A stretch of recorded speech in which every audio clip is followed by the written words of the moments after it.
لا لا. القدرة على الحمل والإنجاب كانت أحد أهم الأسباب لعزل النساء من المساحات العامة عبر التاريخ. فالحمل بالنسبة للمجتمعات الأبوية بيضاعف أي دور ممكن تلعبه النساء خارج البيت. جزء من هالتفكير مبني على حقيقة، الحمل من أصعب الأمور يلي ممكن يقوم فيها إنسان. الجنين بيتصرف بأجسادنا مثل الطفيلة يلي بيسحب الغذاء والمي والطاقة مننا، بيكبر وبياخد مساحة بين أحشائنا بدون إذن.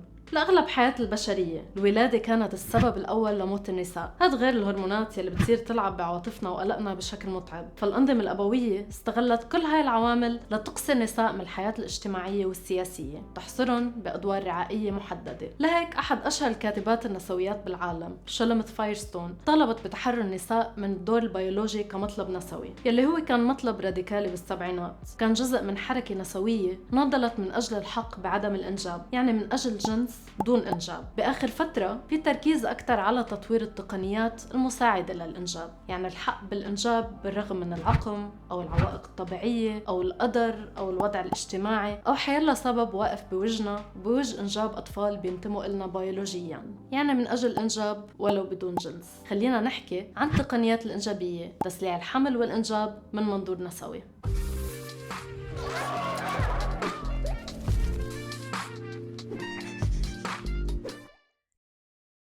تقنيات المساعدة على الإنجاب ما طلعت من فراغ، فكتير من كتابات وأفلام الخيال العلمي ركزت على تخيل المجتمعات لو كان الحمل أو الولادة عم يصيروا خارج أجساد البشر. بريف نيو وورد تخيل عالم الحمل والإنجاب فيه بيصيروا داخل مصانع بتملكها الدولة، ما فيها دور للعائلة التقليدية. بذا هاندميدز تيل تراجع نسبة الخصوبة كانت سبب لبروز طائفة مسيحية متشددة بأمريكا تستعبد أجساد النساء يلي بيقدروا يخلفوا عشان يكملوا البشرية. بكتاب نوفل Let Me Go بيتم استنساخ أطفال مبرمجين جينياً لتكون صحتهم تمام ليستخدموهم بعدين للتبرع بأعضائهم. خيال طول عمره واسع، وإذا شيء فهو دليل على فضولنا بكل ما يتعلق بعملية الحمل والإنجاب. قديش علاقة الأشخاص الحوامل مع أطفالهم خلال أو بعد الحمل بتأثر على البشرية، ومين ممكن يكون أحسن الرحم البشري أو الآلة بتوفير أكثر بيئة صحية للخصوبة وللحمل. وكيف فينا أساساً نتخيل شكل العائلة وبالتالي شكل المجتمع كل ما شلنا أحد العناصر البشرية مشاركة بالعملية الإنجابية. كل هاي أسئلة لها أجوبة معقدة ومهمة. فهل التقنيات الإنجابية رح تساعدنا نروح ليوتوبيا حياة النساء والبشرية فيها أحسن، أو رح نروح لديستوبيا دور هالتقنيات فيها سلبي وبيبعدنا عن إنسانيتنا؟ اليوم صار عنا تلقيح صناعي، تلقيح خارج الرحم، وإبر هرمونية محفزة للخصوبة، تقنيات تحديد جنس للجنين إلى آخره، لكن كلها بأسعار غالية جدا. طالما عايشين بالبلد المناسب وعندكم مصاري الكل في يحصل على حمل أو طفل. أزواج اللي بيعانوا مع العقم، أو الأزواج المثليين، أو أسير فلسطيني عم يهرب نطفة بالرغم من السجان ليقدر يكون عنده أطفال بالخارج، أو امرأة عزبة ما بدها تنطر شريك عشان تخلف. حتى بمحيطي ببلد عربي عم تزيد نسبة النساء حوالي يلي عم ياخدوا هذا القرار بالرغم من المجتمع. وكل ما تقدمت وتحسنت هالتقنيات كل ما علي البرستيج تبع البلد. الإمارات مثلا بآخر كم سنة غيرت بعض القوانين المتعلقة بالتلقيح الصناعي عشان تحط نفسها على خارطة البلاد يلي بتجذب السياحة الطبية، فصارت تسمح للأزواج غير المتزوجين بأنهم يستفيدوا من هاي الخدمات طالما ما كانوا مسلمين. صارت تروج لتقنيات اختيار جنس الجنين يلي هو أول مرحلة من مراحل التركيز على جينات محددة للأجيال الجاي. ما بستغرب إذا بصير في فتاوى إسلامية ببلاد عربية مختلفة تسمح باستخدام التقنيات خارج الزواج بشروط معينة، لأنه الموضوع رح يروح على هاي البلاد بأرباح عالية. ببلاد مثل ألمانيا الضمان بيغطي تقنيات الحمل للأزواج المتزوجين رسميا فقط، بيقصي غير متزوجين بخطوة ممكن نفسرها على أنه تشجيع على بناء عائلة تقليدية، ما بعرف. بس بأماكن مثل الاحتلال الإسرائيلي الحكومة بتشجع اليهود حول العالم بأنهم يستفيدوا من تقنيات إنجابية متقدمة بأسعار رخيصة لتشجيع زيادة العدد السكاني. منشوف قديش في أشخاص مشاهير ومعهم مصاري بيفضلوا يعملوا تلقيح خارج الرحم وينقلوا البويضات إلى أجساد نساء من بلاد فقيرة ليحملوا بأطفالهم، هيك بينقلوا المسؤولية لامرأة فقيرة بحاجة للمصاري، هن بيقدروا يعيشوا حياتهم بدون ما يكون الحمل عم بعيقها. Just imagine putting your child one day in a house of an unknown person. You would not trust even 1 minute. And here an unborn child for 9 months is staying with a woman she doesn't even know. لكن كيف فينا ننظر لهذا الموضوع من منظور نسوي مادي؟ هل هو بالضرورة بيحرر المرأة من القيود والتوقعات الإنجابية؟ نسويات بيختلفوا حول دور الوسائل والتقنيات الإنجابية، فمنهم بشوف فيها تحرر مجتمعي من مفهوم الإنجاب والأمومة التقليدي، ومنهم بشوف فيها خيارات فردية، ومنهم بشوف فيها امتداد للسلطة الأبوية يلي رح تخترع لك مليون خيار ووسيلة للإنجاب والأمومة عشان ما يكون عندك أي حجة. الفكرة الأخيرة بترتكز على الشغل يلي بفوت بعملية الإنجاب بشكل بديل، فالعمليات غالية جدا، تتطلب استخدام هرمونات بشكل مكثف، بتحط المسؤولية على النساء بأنهم يلتزموا بإرشادات معينة، مثل أنه يضلوا بالتخت لفترة طويلة ويأكلوا أمور محددة، وإلا رح يلاموا على فشل التلقيح والحمل. غير هيك لساتنا مش قادرين نضمن نتائج نجاح عالية لهي التقنيات، فممكن يصير جسم الشخص الحامل مركز تجارب لكذا محاولة، كل مرة رح يصير فيها خربطة هرمونات وارتفاع أمل، بعدين فشل وإحباط ولوم للنفس، كل هذا بمبلغ عالي ما رح يتعوض.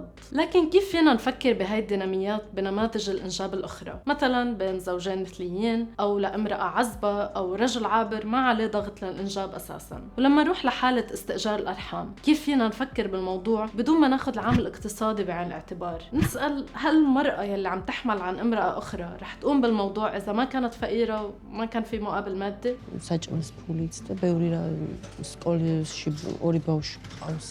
شو هي القوانين يلي بتحمي المرأة الحامل بحال صار معها مشاكل صحية، أو بحال الأهل غيروا رأيهم وقرروا ما بدهم طفل، أو بحال أدى الحمل لتوأم وهن ما بدهم طفلين؟ كلها أسئلة مبنية على حوادث حقيقية صارت حول العالم. لهيك سؤال إذا كانت هالتقنيات بتحرر النساء أو بتأذيهم ما في يكون سؤال مبني على الخيارات الفردية فقط، ولا في يكون مبني على الديناميات الغيرية أو الستريت بالعلاقات، لأنه الأجوبة رح تكون بسيطة وغير شاملة. لنجاوب، أول سؤال مهم نسأله هو مين بيملك هاي التقنيات؟ فالمصنع يلي بيملكه صاحب رأس المال وبيملك الآلات فيه والمواد وأدوات الإنتاج، المالك فيه هو المستفيد من شغل العمال، هو يلي قادر يستغلهم، هو يلي قادر يحط القوانين والسياسات يلي ممكن تحدد ممارسات الضبط والمراقبة والاستغلال والحقوق المضمونة للعمال. نفس الشيء لما نفكر بالتقنيات المساعدة على الإنجاب، مين بيملك مختبرات التلقيح الصناعي، تجميد البويضات والتقنيات الأخرى؟ مين بيملك شركات استئجار الأرحام وبيحدد الشروط والأسعار لهاي العمليات؟ شركات التقنيات الإنجابية واستئجار الأرحام تنتمي لسوق فيه مليارات الدولارات حول العالم، فالعملية ممكن تكون كالتالي: حدا تبرعت ببويضات من جنوب أفريقيا، والشركة يلي اشترت البويضات بأمريكا، والحيوان المنوي من بنك التجميد مجهول، والمرأة يلي حملت البويضة الملقحة بالهند، والأهل يلي دفعوا واستلموا الطفل بفرنسا. صناعة الإنجاب وتسليع الحمل هي عملية عابرة للحدود، إذا تم تجريمها بأي من هاي الدول رح تكون عم تصير تحت الأنظار بدول تانية وبسوق سوداء. لهيك بالنسبة لإلي ولعدة نسويات في عاملين أساسيين لتحويل هالتقنيات لوسائل تحررية. العامل الأول هو الاعتراف بأنه الحمل والإنجاب هن عمل، يعني شغل. لما نسمي شيء شغل مش الهدف هو انه نجمله او نعطيه قيمه معنويه، مثل لما نسمي العمل الجنسي شغل او العمل المنزلي شغل، الهدف هو انه نعطي العاملات فيه مجال مثل باي شغل تاني بانه يكون في محل للمفاوضه، انه نقدر نوقف عن الشغل بس بدنا، نضرب عن الشغل بس بدنا، ونخرب هذا الشغل بس بدنا، ناخذ حصتنا من التعويض على كل هذا الشغل. لما نعترف فيه انه الشغل منحط ديناميات الانجاب بشكل عام تحت المجهر. فالامومه قصريه ونسبه منيحه من النساء بتخلف لأنه مضطرة، لأنه إذا ما خلفت قيمتها بتقل بالمجتمع، لأنه بس تخلف بصير عندها نوع من الحماية الاجتماعية تقدر تحمي زواجها ومستقبلها إلى حد ما. مستحيل نقدر نفهم الإنجاب خارج السياق الأبوي، وإنه النساء بشكل عام مدفوعات للأمومة لأسباب أنانية إلى حد ما. لهيك مش لازم نكذب على حالنا ونقول تأجيل الأرحام سيء لأنه الحامل عم تقوم بالحمل لسبب أناني هو العامل الاقتصادي، وإذا كان هذا العمل بدون مقابل بيكون مقبول وأخلاقي أكتر، كأنه المقابل المادي بيقلل من القيمة المعنوية والجسدية للشغل الإنجابي. العامل الثاني، أدوات وتقنيات الإنجاب مش لازم تكون بإيد شركات تبغى الربح أو حكومات بدها تحدد النسل. إذا الربح مش هو الغاية رح يكون في صدق أكتر بقديش هالتقنيات مفيدة أو عندها نسبة نجاح، وبقديش ممكن تكون متعبة. رح تركز البحوثات على صحة النساء أو الأشخاص الحوامل بالشكل الأساسي بدل ما تكون عم تركز على شو بيطلع أرباح أكتر. إذا كانت هالمؤسسات ملك لدولة ديمقراطية ما عندها أطماع تحديد أو تحسين نسل أو ملك عام، رح يكون في وصول لفئة أكبر من المجتمع عشان ما تكون هالتقنيات بس متاحة للأغنياء. إذا امتلكت العاملات مؤسسات تأجيل الأرحام، رح تكون صحتهم وكرامتهم هي الأولوية، بدل ما تكون الأولوية لأشخاص تبرعوا بجيناتهم بس مش عم يقوموا بالشغل الإنجابي. رح يكون في تركيز على سياسات أخلاقية ترعى مصالح الحوامل كمان، مش بس مصالح يلي دفعوا مصاري، تحميهم من الاستغلال، بتركز على المتابعة الصحية بعد الإنجاب، بدل ما تحس المرأة يلي أجرت رحمها إنه تم استغلالها وبعدين رمت لتتعامل مع تبعات الولادة يلي ممكن تغير حياتها للأبد.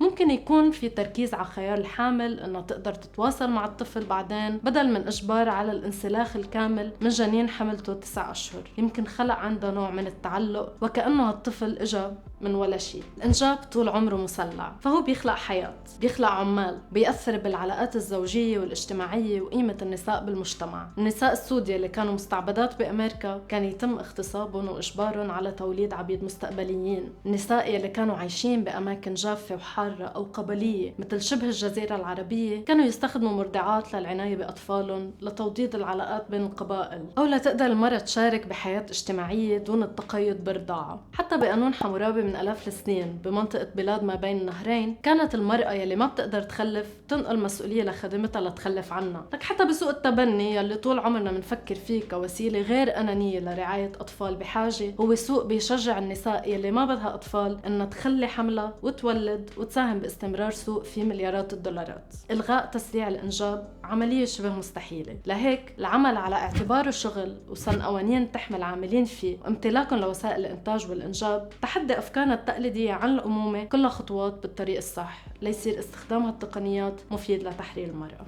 شكرا لمشاهدتكم لهذا الفيديو. إذا حبيتوه فيكم تعملوا لايك وسبسكرايب، فيكم تدعموا القناة ماديا على باتريون. بشوفكم بالحلقة الجاية.